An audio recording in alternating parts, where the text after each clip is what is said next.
All right, I wanted to share my thoughts about Better with Bacon's latest discussion show that he had with Alexander McCrease and Table Runner Crispy about ACKS II Adventure Conqueror King, which is Alexander's role-playing game that he created.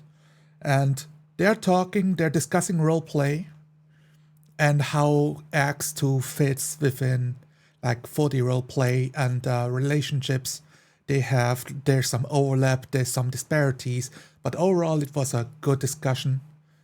And I enjoyed listening to it while I was going on a walk to get a swim on, do some fitness. And I wrote down some notes that I wanted to share with the public to push back a little bit, but also to structure it a bit better than random Discord messages. So, this is a small thing, but for those that are interested in those system-heavy rules-heavy systems like ACKS II, this video might be interesting to you. Now, it starts off with the essence of the role-playing game being the ability to have agency. To have agency as a character and an objective world and make choices with meaningful consequences, which is something that I can agree with. And this one standing in contrast to narrative meta play where characters act out of character because it might make the scene more dramatic. The example given, the player decides the car runs out of gas outside the ominous castle, outside the ominous house.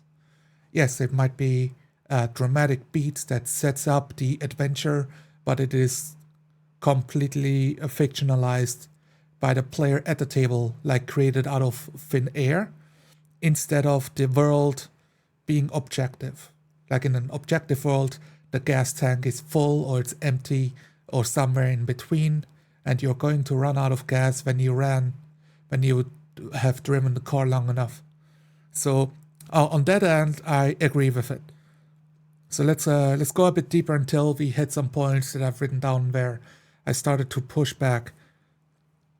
The noetic appreciation in contrast to suspension of disbelief was a head scratcher for me, with noetic appreciation being described as a film critic that enjoys watching medieval war movies that depict like certain historical times and really enjoying that, oh right, that's the right kind of armor and they're using the correct formations and they give the correct titles to the knights and the dukes and details like that. Details that are usually completely ignored by normal watchers, but historians and what I'm going to call nerds, right?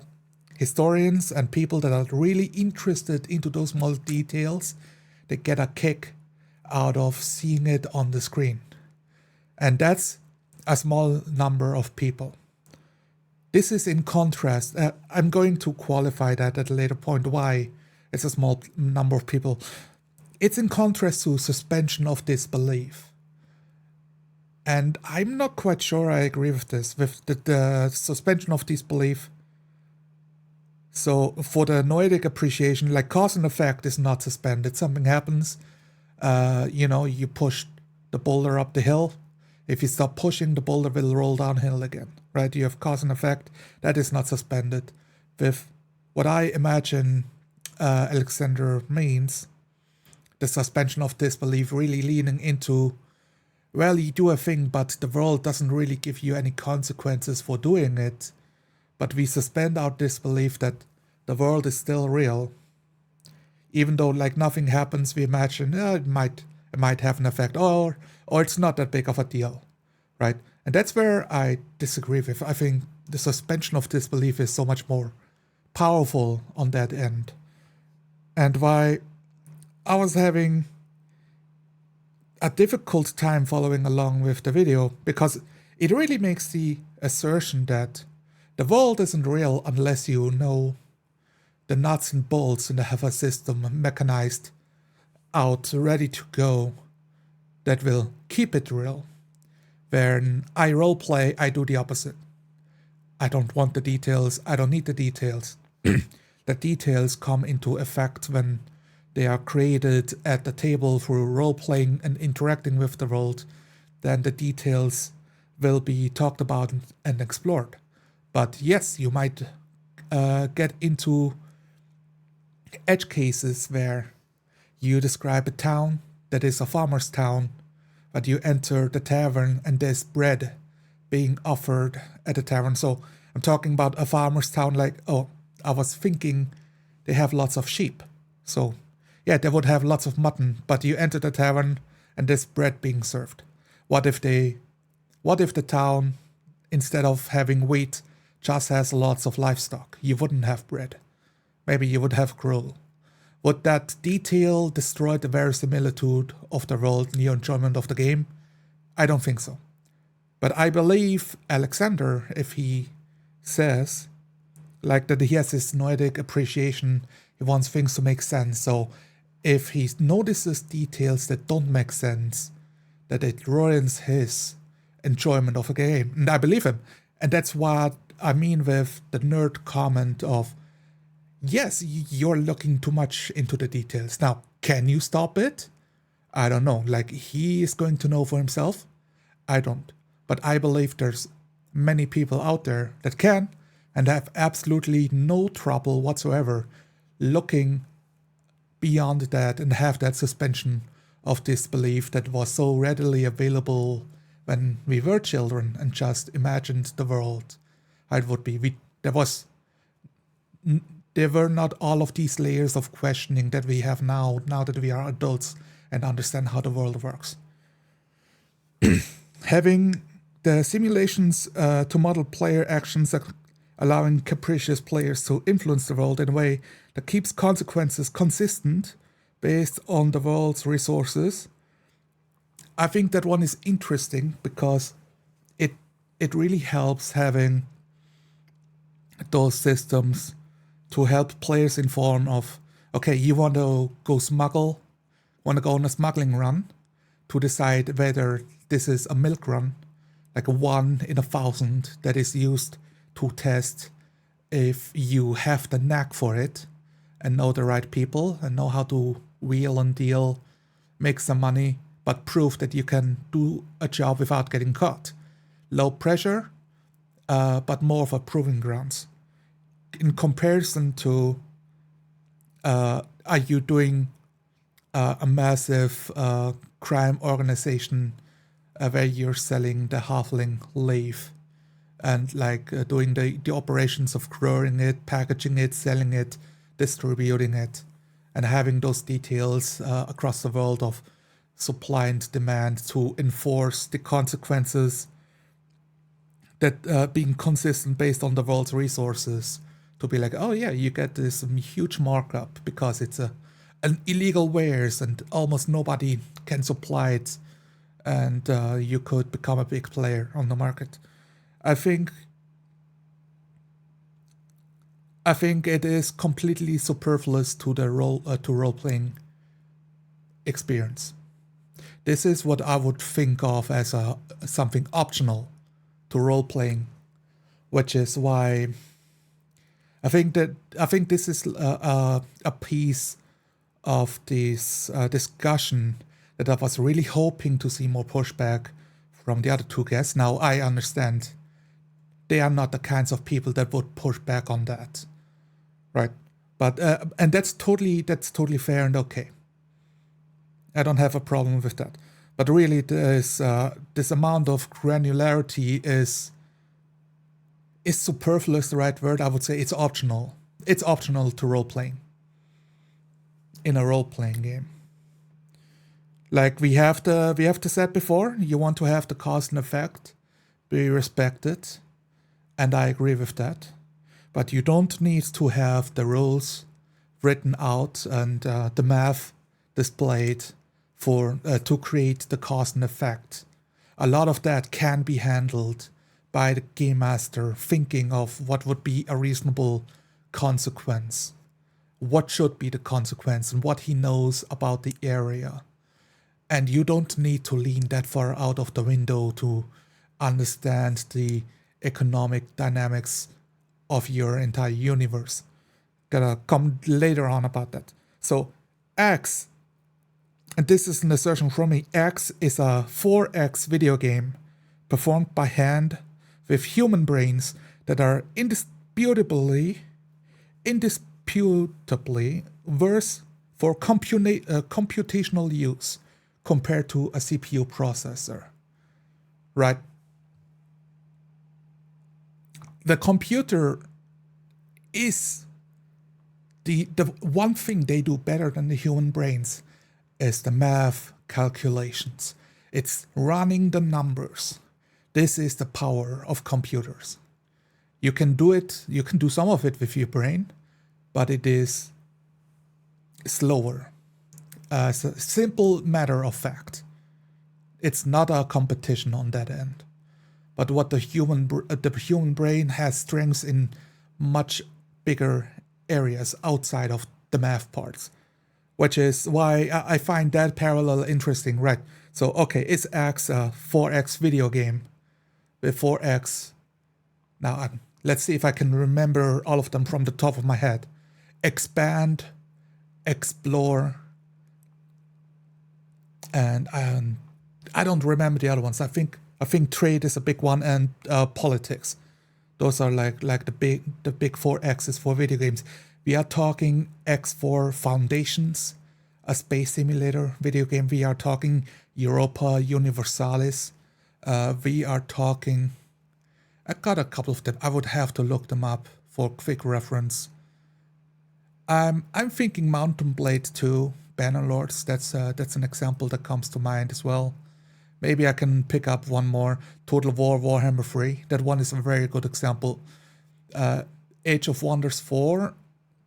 More on the war front, less stable on the politics side. But there's lots of simulations happening in those video games where you have that full world experience that is moving and changing and adapting. And ACKS seems just a devolution of that. It might sound a bit mean, and I don't mean it in a mean-spirited way. So what is ACKS trying to accomplish so that you can role play in a 4X video game? Would be my assertion. But you can also role play in a 4X video game. And imagine you are the commander of your faction, and role play that while you play with people. And of course you play with massive time skips. If you try to play Stellaris multiplayer, you quickly lean into a year passes within 5 seconds, right? Every 5 seconds. And time moves on forward very, very quickly. So how does ACKS get away with generating simulation on the player level as the hex crawl generates, with constantly and repeatedly breaking the verisimilitude of the world with every new hex? I want this question answered, and it's possible that it's already in a book and the answer's out there, but I want to give my thoughts before reading the book, so I might be uninformed on that. This is a question that popped up popped up for me during this discussion stream. How do you handle this?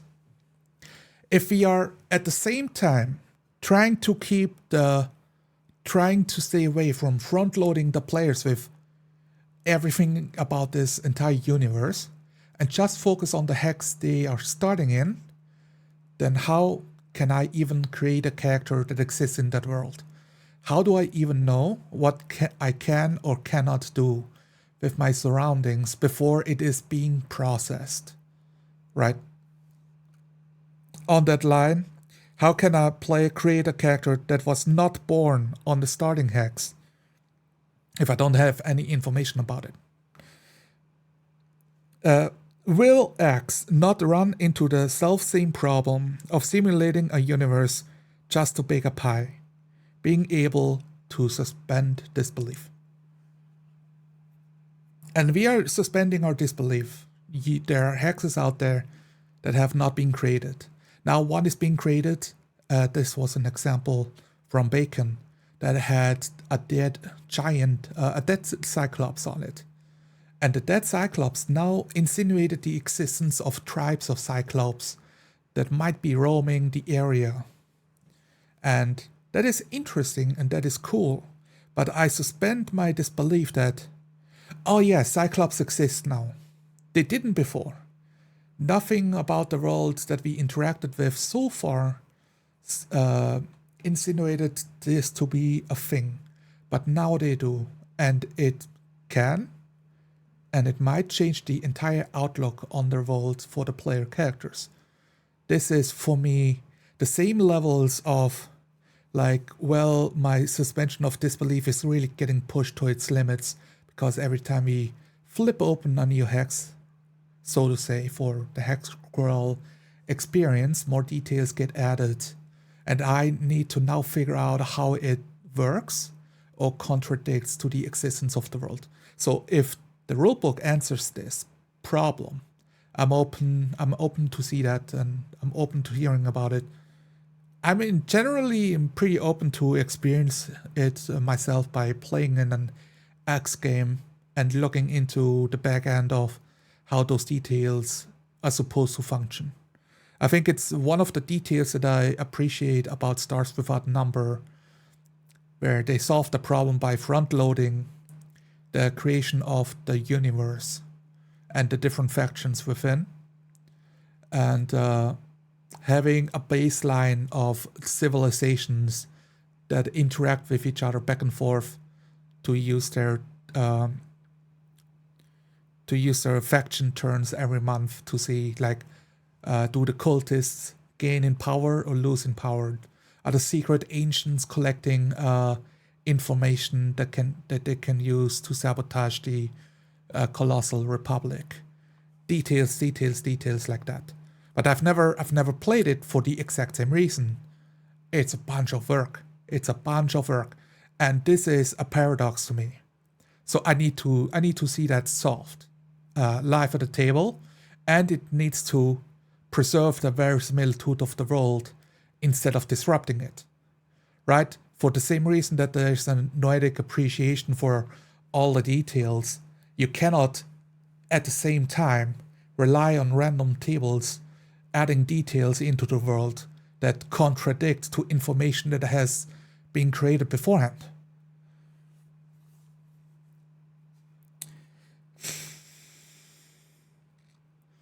Leading, so like, yes, this, like, being able to suspend disbelief, this problem of simulating a universe just a bigger pie. The point being, like, leading into GM burnout, answer every issue with, and that's the problem. Like, I fear this is the answer, and if it is, then it's not for me. Leading to GM burnout, answer every issue with just do more prep, and breaking the world with each new generated info tidbit instead of enhancing granularity. If it enhances granularity, great. But I'm not, by what I've seen in this 1 hour, 30-minute discussion, I'm not convinced yet. And I was really hoping to see more pushback or more answers by the guests on the show. I wanted to see a bit more pushback, because I think those would be very interesting questions to answer for people that want to roleplay this journey of starting as an adventurer and becoming a conqueror, like leading to forming your own kingdom or your own country, so to say. That's an interesting pitch for a role-playing game. The point, in quotations, the point is to have good triumph over evil. That was a comment Bacon made at some point of, like, he had the point of, like, playing role-playing games. This one is a bit separate. No, that's not the point. Role-playing, role-play everything. Literally everything should be role-played. Nothing is left off the table. Roleplay has no morals attached to it. If you do, you restrict your possible role-playing experience. We learn the most through the failures, not the victories. Give evil the respect it deserves. If disrespected, forces and factions will perform evil acts and get away with it through the foolish naivete of the players. And the GM will break the verisimilitude of the world as a simulation of life.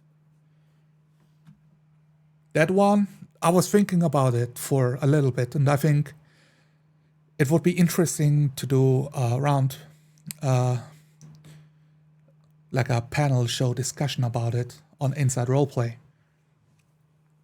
Give the devil its due. If you roleplay, I think it's cool to roleplay the heroic characters. I think it's interesting to roleplay the evil characters as well. Why is that the case? The case being that if you roleplay, you are quite literally in the most safe space possible. The world is made up. Your character is made up. The problems are all made up. But we pretend they are real. We interact with the world like they are real. I treat my character like he is a real being that exists in that world, that has strives and struggles, trials and tribulations. And I will give the world my sincere, what is the right word here? I will give the world the respect I think it deserves, so that I can roleplay my character with honesty and sincerity, and it not being a fun Pulp Fiction kind of fantasy event. So for that to work, and because it is the most safe of spaces, that's not real, it's in our imagination, we get to explore the depths of humanity, of like what makes somebody good, what makes somebody evil, and the different shades of gray in between. So to limit it to only explore being good is folly.